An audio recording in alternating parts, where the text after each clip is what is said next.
The post-audit briefing stated that I had created significant compliance gaps through inadequate record-keeping.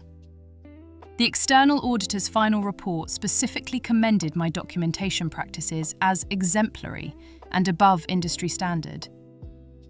I'd been contracted as the compliance coordinator for a fintech startup in Austin for 8 months. I managed regulatory filings. I maintained audit trails. I documented all financial transactions according to federal requirements. The audit had been conducted in September by a third-party firm hired by our investors. 3 auditors, 2 weeks on site, complete review of our compliance systems. Their final report was dated October 12th, page 47, section 8.2. The compliance documentation maintained by the contractor demonstrates thorough understanding of regulatory requirements. Record-keeping practices exceed minimum standards and provide clear audit trails for all reviewed transactions. My supervisor's briefing to the executive team was dated October 15th. It stated that my insufficient attention to documentation standards had created compliance risks that required immediate remediation. The auditor had praised my work. My supervisor had blamed me for compliance gaps. My name is Morgan. I built compliance frameworks for early-stage financial technology companies. I tracked regulatory changes. I maintained documentation systems. I prepared companies for investor due diligence and regulatory audits. I'd been doing this work for 6 years across 12 different startups. This was the first time someone had mischaracterized an auditor's findings about my work. I opened my copy of the audit report and started comparing it to the executive briefing. The audit report was 127 pages. I'd received my copy directly from the lead auditor on October 12th, the same day it was delivered to the executive team. I reviewed every mention of documentation, compliance, and record-keeping. Page 23. Transaction logs maintained by the compliance coordinator provide complete audit trails with timestamps, approval chains, and supporting documentation. Page 35. Regulatory filing records demonstrate consistent attention to deadlines and requirements. All submissions reviewed were timely and complete. Page 47. The compliance documentation maintained by the contractor demonstrates thorough understanding of regulatory requirements. Record-keeping practices exceed minimum standards and provide clear audit trails for all reviewed transactions. Page 89. Recommended areas for improvement relate to executive oversight of compliance processes, not the quality of documentation maintained by the compliance function. The audit had identified gaps, but those gaps were in executive review processes, not in my documentation. My supervisor's October 15th briefing had characterized the findings differently. I'd received a copy from another contractor who'd been copied on the executive distribution. The briefing stated, "The recent audit identified significant compliance documentation deficiencies. Our contractor's insufficient attention to record-keeping standards created risks that require immediate remediation and enhanced oversight." I compared the actual audit findings to my supervisor's summary. Every compliance gap cited in the audit related to executive approval delays or incomplete management review. None related to my documentation practices. I saved both documents and organized them side by side. Then I continued my normal compliance work and waited. I didn't correct the mischaracterization. I didn't send the audit report to other executives. I just documented the discrepancy and maintained my regular schedule. 3 days after the briefing, my supervisor sent an email. "Going forward, all compliance documentation will require my review and approval before filing. Please adjust your processes accordingly." This was a new requirement. My contract specified that I maintained independent authority over compliance filings to ensure regulatory deadlines were met without internal approval delays. I responded professionally. My contract, Section 4.2, provides that I maintain direct filing authority for regulatory submissions to ensure timeliness. I'm happy to discuss if you'd like to propose a contract modification. My supervisor replied within an hour. This is a necessary control improvement identified by the audit. I checked the audit report again. No recommendations about adding approval layers to my filing process. The recommendation on page 89 specifically stated that compliance delays resulted from too many approval requirements, not too few. I saved the email exchange and didn't respond further. Over the next 2 weeks, my supervisor began requesting advance copies of all documentation I was preparing. Regulatory filings, transaction logs, audit trail reports. Each request came with short timelines. Need to review this by end of day. Please send draft for approval by noon. I complied with every request and documented each one. I noted when my supervisor's review caused filing delays. I tracked which documents were returned with requested changes and which were approved without modification. In 14 days, I submitted 23 documents for review. 19 were approved without changes, 4 had minor formatting requests. All 4 still met regulatory requirements exactly as I'd originally drafted them. The review process added an average of 2.3 days to each filing. I documented all of this in a tracking spreadsheet. On November 1st, my contract was up for renewal. I'd been engaged on the 6-month rolling contract with 30-day renewal notices. My supervisor sent the non-renewal notice on October 28th. We've decided not to extend your contract beyond November 30th. The company is restructuring its compliance approach following the audit findings. My contract included a 60-day notice provision for non-renewal. Section 8.1. Either party may terminate this agreement with 60 days written notice. Notice provided with less than 60 days will require payment through the 60-day notice period. The October 28th notice provided 33 days. Under Section 8.1, I was entitled to payment through December 28th, not November 30th. I didn't immediately point this out. I just saved the notice and continued working. The same day, I received an email from the lead auditor who'd conducted the September review. I'm following up on implementation of our recommendations. Can we schedule a call to discuss progress? I scheduled the call for the following week. During the call, the auditor asked about specific items from the report. We recommended improving executive oversight of compliance processes, she said. Has the company implemented any changes in that area? My supervisor has implemented a new review process, I said. All compliance documentation now requires his approval before submission. That wasn't our recommendation. Our concern was that compliance decisions were being delayed by too many approval requirements. Adding another layer would make that worse. That's consistent with what I understood from the report. Has this affected filing timeliness? Average processing time has increased by 2.3 days per filing. She made a note. I'll need to include that in my follow-up report to the investors. They specifically asked us to track whether our recommendations were being implemented correctly. When will that report be issued? Mid-November. I'll send you a copy once it's finalized. The call ended.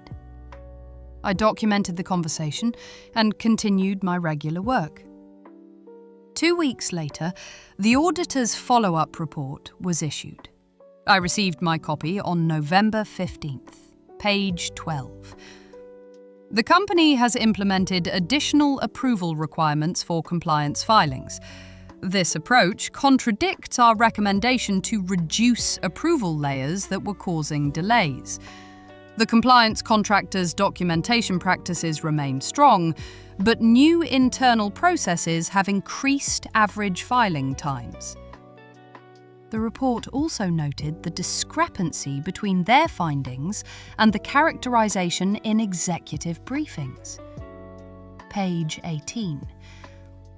We note that internal communications reviewed during our follow-up attributed documentation deficiencies to the compliance contractor. Our original findings identified no deficiencies in contractor documentation. All compliance gaps related to executive oversight processes, not contractor performance. I saved the follow-up report with my other documentation. The same day, I received an email from one of the investors.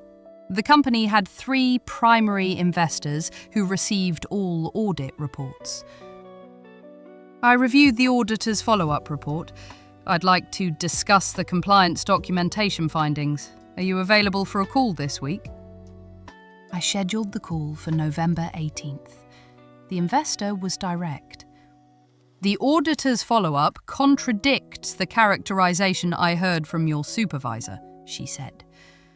He told us your documentation created compliance risks. The auditor says your documentation exceeded standards. That's consistent with my understanding of the audit findings, I said. Why would there be a discrepancy? I can't speak to my supervisor's interpretation. I can provide you with examples of my documentation if that would be helpful. Please do. I'd like to review your actual work against both reports. I sent her a sample package within 2 hours. Transaction logs, filing records, audit trail documentation. 20 examples spanning the 8 months of my contract. She responded the next day. This documentation is thorough and well organised. I'm forwarding to the other investors and requesting a review of the compliance structure. I saved her email and waited. 3 days later, I received a meeting invitation from the company's CEO.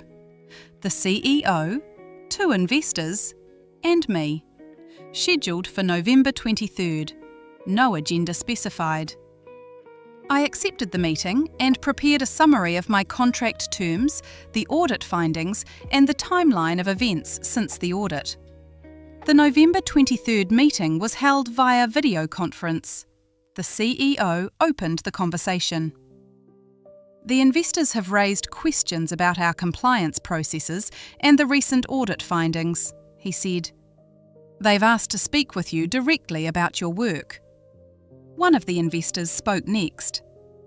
We've reviewed the original audit report, the follow-up report, and samples of your documentation. The quality of your work is clear. We're trying to understand why the executive briefing characterised it differently. I provided a factual summary. The audit findings about my documentation, the October 15th briefing, the discrepancy between the 2. Do you have copies of both documents? The second investor asked. Yes, I can share them. I sent both files during the meeting. The investors reviewed them in silence for several minutes. These say opposite things, the first investor said. The audit commends your work. The briefing blames you for compliance gaps. That's correct. The CEO looked uncomfortable but didn't speak. Your contract is ending November 30th, the second investor said. Is that accurate? I received a non-renewal notice on October 28th. Under my contract terms, that notice period requires payment through December 28th, not November 30th. You're entitled to 2 months of payment? Section 8.1 requires 60 days notice for termination. The October 28th notice provided 33 days. The first investor looked at the CEO. We need to review this situation more thoroughly, she said. Morgan, please send us your complete contract and all related correspondence. We'll follow up within 1 week." The meeting ended. I sent the requested materials that afternoon. My contract, the non-renewal notice, the email exchanges about the new approval requirements, my tracking spreadsheet showing filing delays. 1 week later, I received an email from the first investor. "We've completed our review. The company will honour the 60-day notice provision in your contract and pay you through December 28th. We'd also like to discuss an extension of your contract under different reporting terms. Would you be interested in that conversation?" I responded that I'd consider an extension if the terms were clear. The investor replied within an hour. "You'd report directly to the board for compliance matters. Your current supervisor would have no oversight of your work. We'd extend for another 6 months with improved terms." I declined the extension. "I appreciate the offer, but I've decided to complete my current contract term and pursue other opportunities. I'll ensure all compliance documentation is properly transitioned before December 28th. The investor acknowledged my decision and thanked me for my work. I spent December organising a complete transition package. Every compliance system, every filing process, every documentation standard I'd built. My supervisor was not involved in the transition. I worked directly with the board to ensure the next compliance contractor would have clear guidance. My final day was December 28th. I received full payment through that date, as specified in my contract. I also received a reference letter from the board, noting my documentation practices and compliance work. It specifically referenced the external auditor's commendation. Within 2 weeks, I had 3 new contract opportunities. I accepted a position with a larger fintech company, better terms, direct board reporting for compliance matters, clear authority over documentation and filings. I started the new contract in January. 6 months after leaving my previous engagement, I was managing compliance for a company with 5 times the transaction volume. The systems I built were based on the same principles: thorough documentation, clear audit trails, independent filing authority. A year after the audit discrepancy, I was hired as the permanent Chief Compliance Officer for a fintech company preparing for an IPO. The role came with equity and a seat in executive meetings. 2 years after my supervisor's mischaracterization of the audit findings, I was building compliance frameworks for companies managing billions in transaction volume. The documentation practices the auditor had commended were now the foundation for every system I designed. 3 years later, I still had copies of both documents. The audit report commending my work, the executive briefing blaming me for gaps I hadn't created. The discrepancy between those documents had been resolved by the investors, who'd read both and reached their own conclusions. My supervisor's briefing had lasted 2 weeks before the auditor's follow-up report contradicted it. The investors' review had lasted 1 week before they'd offered me improved terms I'd declined because better opportunities existed. That timeline had shown me something important about professional reputation. It wasn't built on what one person said in one briefing, but on what the work itself demonstrated when reviewed by people who actually examined it. The auditor had examined my documentation and called it exemplary. That assessment had been accurate then, and remained the standard I worked to maintain 3 years later.